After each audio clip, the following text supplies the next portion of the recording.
turns out that in order to go further into the metalogic, which is important for understanding the axiology, it's a good idea to lay out a sort of review for some of you, the fundamentals of classical logic, just the fundamentals, not even proof methods or any other form of validity testing or anything like that, because that would be too involved of a course in logic, and maybe I could do that concurrently. But at least the groundwork for what I'm using these symbols to mean that I'll be showing in future videos that I'm going to make and in those that I've already made, including what I mean by the letters or other symbols, what I mean by the various operator signs that I put between them or on one side or the other of them, either as right next to them or as subscripts or superscripts, what I mean by the various bracketing regimes I use, and also just basically some overall discussion about what the total parameters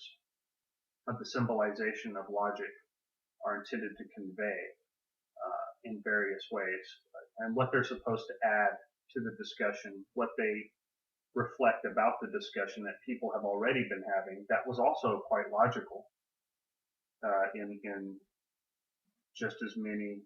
aspects as they were before symbolic logic was developed. So all symbolic logic is really doing for us in this case is representing in shorthand form those aspects of our normal dialectical space, which are preeminently logical according to the rules of logic we'll use and the processes of logic that we'll be looking at, because logic is a lot bigger than just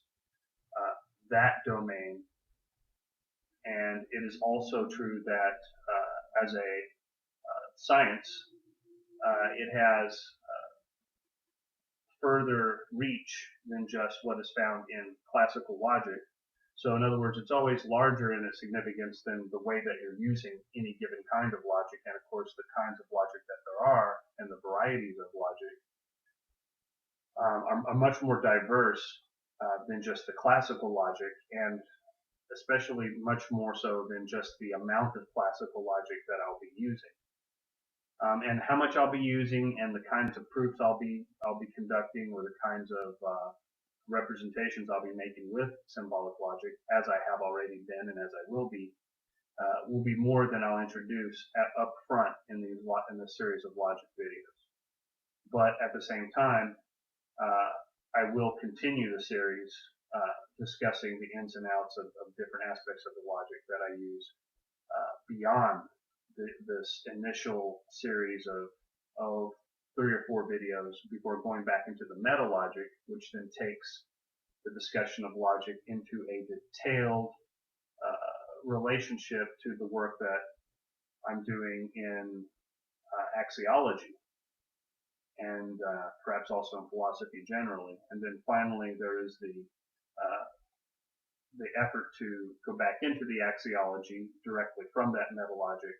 and then proceed all the way to the bridge between axiology and praxeology, which will be some basic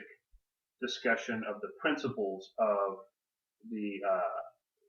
human domain knowledge and what it means to be human, the humanities, and some of the sciences that are empirical sciences and some which are not empirical in the strict sense of the term,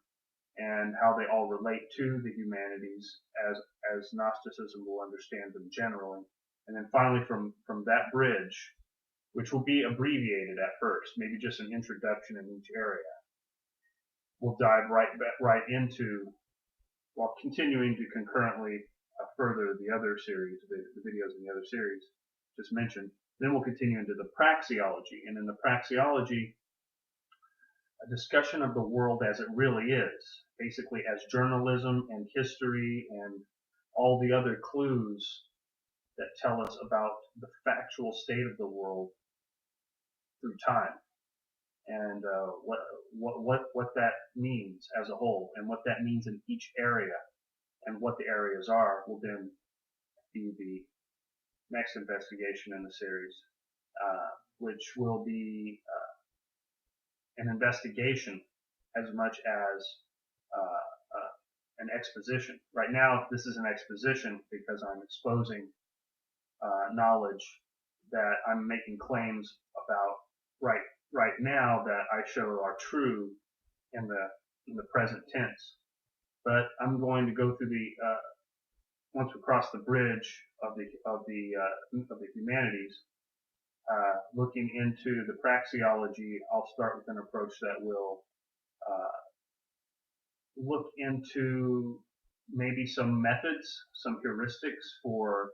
not just reaching more evidence for our theories, as it were. To call them theories is to mean more than what some people understand the word means, and it's to mean other completely than what they think it means.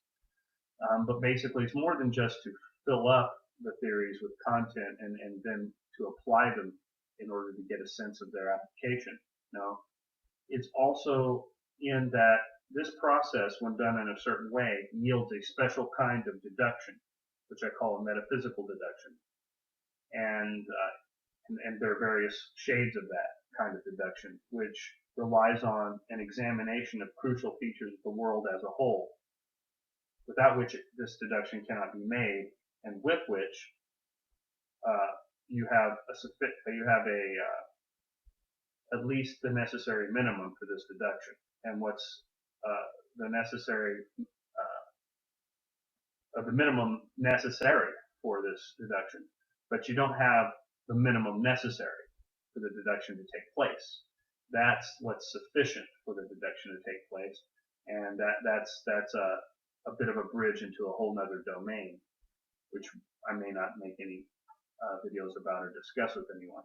But the process that results from concluding that deduction is to give it simply irrefutable proof of certain things about the world that have a lot of impact for people who understand them, in that could confirm intuitions within them which they have already rightful access, but concerning which they have no way or means by which to articulate the meaning that that intuition has for them in their life and then in their experiences of the world. So performing that analysis is of critical value for anyone who has that potential within them. But even if we take the world to be a series of organic androids who, just a big mass of organic androids, and none of which have souls, and all of them just operate exactly as if they did, because a few beings with souls, whether wittingly or unwittingly, have resulted in their being programmed to seem just as if they do by some special process. I mean, even if we lived in a world like that, it seems consistent with the syntax of my place in the world as a philosopher and as a person with some, let's just say, nominal interest in his world and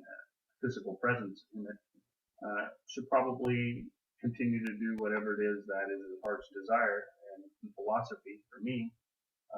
that would be to maintain the semblance of fittingness in the relation between my ideals and my actions, and that will happen to include bringing this information to people who just might be able to make proper use of it, just in case I'm in a world where they can't. And of course, I'm taking all this into account in terms of the possibility of being a world where there's nothing but scumbag perverts running all my communications through covert color-listed topology, so that basically I may be communicating with no one. I mean, for all I know, we're just those scum who don't count. And in those perverse worlds, I mean, the evidence that I speak will still be true, and will still be relevant in this world, even if not communicated through to those to whom it would be most relevant, and there may be even some of those involved in the filtering process, so I wouldn't want them to get their hopes up or flatter themselves. But this is going to be a negative sense for them probably. So at the very least, if those fools are listening, they'll realize they're being cursed by truths, which if they contemplate them with even the bare minimum necessary scrutiny and understanding and sincerity, will demonstrate them to be on the losing end of a cosmic struggle. But whereas if we live in those worlds where there are intermediate effects from this information, in other words, they might filter it first and play games with it, but then it might end up somehow getting leaked to the public. So, I mean, there are possible worlds where we could go on either side of a barrier of communication, and people repeatedly do in their lives in their communications with one another personally and through media of various sorts, whether using people as intermediaries or using conveyances that are not human or conscious. And of course, there's a lot of potential for duplicity involved in those affairs, and that's going to be discussed more thoroughly in the praxeology, which then returns to some interesting ideas about how human minds and their communication in societies work. So that's the sort of general program for the future of this channel in terms of its content. And of course, another general restatement of the purpose of the channel, which is to inform people of evidence that's factual and logical, that informs my explication of philosophy in terms of the way Gnostics would understand such a science and such an art as philosophy, and what they would understand by it, and how they would employ it in their lives, and what that would mean for living the good life. And of course, what ends up being born out of all this is that the proper way to face reality in some worlds, even if we didn't start with the assumption of those worlds, would be the way to face a reality that in those worlds happens to be evil, based upon evidence of a certain kind, which I just mentioned, could be supplied by a special form. And that means demonstrated by that form. It already exists. There's nothing frustrating the communication of the form in this format isn't going to do anything to stop anything. If anything, accelerate the process for reasons which only this process of explication can explain. So all these interesting factors, I suppose, have some merit for everyone's study, and holds interest for anyone if they understood exactly what I had been saying. In the cases where the former content had reflected a viewpoint that I no longer hold, or which is of course a tertiary view or an opinion, whether I explicitly state it or not, it gives a different tone and flavor to the whole thing, a different spiritual energy. And there have been changes in the world which I may be consciously and unconsciously aware of. In fact, I know that there are plenty of those which impact the whole message and the whole format. And further, there were some things that I had been posting that occurred even before I began seriously thinking of any sort of program of presentations. And so I decided to make those private also, and basically because none of that is relevant to the current platform of my expression to the public and to the world. So those would be selected for a presentation for that reason. I'm not interested in what it does to my view count or anything like that. This is not some game I'm playing here. This is not some way to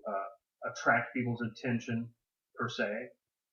It is not a way to change people's minds or alter the way they think per se. What it is the personal expression of my views based upon a good faith and fair assessment of the world in which I live, expressed then to the world openly, and it expresses that part of the world which happens to be that truth that it does express, which it manifests no matter how it is interpreted by any number of other possible paradigms out there through which it could be filtered. But it's simply my right to do so, and I do so freely out of a preference for doing that rather than remaining some kind of incommunicative mystery to the world. And so, I mean, it's the alternative to that, because I'm not going to go on about stuff that doesn't really matter in the particular way that this matters to me, because these things that I'm discussing, if they were properly understood, could be beneficial to the spiritual upliftment of people who really need all of the stimulation that they can get, all the evidence, all the experiences and expositions and reasonings that they can find in their own minds and hearts by their own efforts, in order just to be able to deal with some things in life or move on to a better spiritual level than they were at, which reflects their true nature and not the false nature, which I know happens to have been imposed on people, and especially by other people for whom that comes rather naturally, who make up the majority of the low-class people, the low-lives, and the pseudo-elite, the pathetic super parasites that feed on the lower parasites, which all of whom feed on the genuine and the virtuous people of the world. And they have varying proportions in a hierarchy of virtue as well. There's a hierarchy of virtue, just as there's a hierarchy of perfidy. These classifications of people in the world have resulted in a state of affairs that needed to be understood in the best and noblest way possible, which up to now has been controversial in the history of philosophy, which is no ancillary or petty subject, nor are those who practice it to be considered to be irrelevant to the interpretation of culture in this or any age, and also those who wish to interpret the culture and the world they're in for themselves might very well employ philosophical methods in their process of so doing, which is not uncommonly why many philosophers practice the studies and investigate the things and then contemplate them in the ways that they do, so that it leads to philosophical conclusions about what the world is. It's not as if they all just jump straight into philosophy. But they were practicing philosophy in some subdomain of phenomena of the world, and then they ended up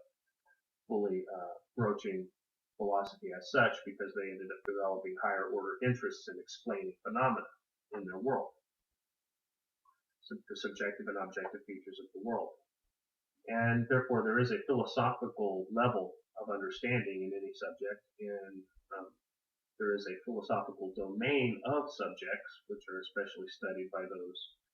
who have a parallel proclivity toward the theoretical aspects of the other sciences, or abstract disciplines that also are found in the sciences. And therefore, for those reasons, I'm expositing the Gnostic perspective on philosophy, which I am,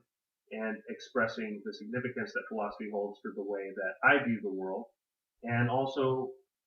integrating that into an explanation for various other views of the world, and then inevitably leading to a fruitful comparison among them, which explains to me why I prefer my view to any of those. And if anyone wanted to operate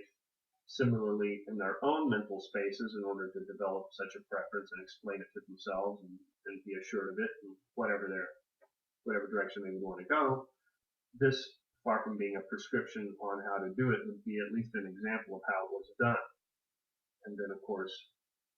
caveat emptor. So on with the videos that are to come in the various series, and now I'm putting out a series on logic, which will be 3 or 4 videos long. So it's going to help, as I said at the beginning, help people navigate through the other of my videos on the new channel platform, which has only the videos that are now public. And that's going to be forthcoming right on the heels of this video.